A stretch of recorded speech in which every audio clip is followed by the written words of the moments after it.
வேதம் கொடுக்கப்பட்டவர்களே, நாம் இறக்கிய இவ்வேதத்தை நம்பிக்கை கொள்ளுங்கள். இதுவோ உங்களிடம் உள்ள வேதத்தையும் உண்மையாக்கி வைக்கிறது. இன்றே உங்கள் முகங்களை மாற்றி அதை பின்புறமாக திருப்பி விடுவோம். அல்லது சனிக்கிழமைகளில் வரம்பு மீறியவர்களான அஸ்ஹாபுல் சப்தை நாம் சபித்தவாறு உங்களையும் நாம் சபித்து விடுவோம். அல்லாஹுடைய கட்டளை நடைபெற்றே தீரும். நிச்சயமாக அல்லாஹ் தனக்கு இணை வைக்கப்படுவதை மன்னிக்கவே மாட்டான். இதை தவிர மற்ற எதையும் தான் நாடியவர்களுக்கு மன்னிப்பான். எவர்கள் அல்லாஹுக்கு இணை வைக்கிறார்களோ அவர்கள் நிச்சயமாக மிக பெரும் பாவத்தையே கற்பனை செய்கிறார்கள்.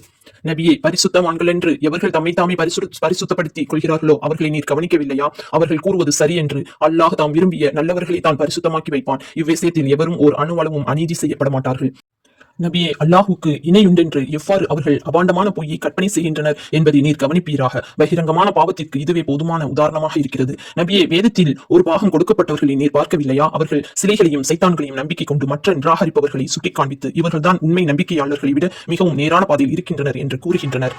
இவர்களைத்தான் அல்லாஹ் சபிக்கிறான். எவர்கள் அல்லாஹ் சபித்து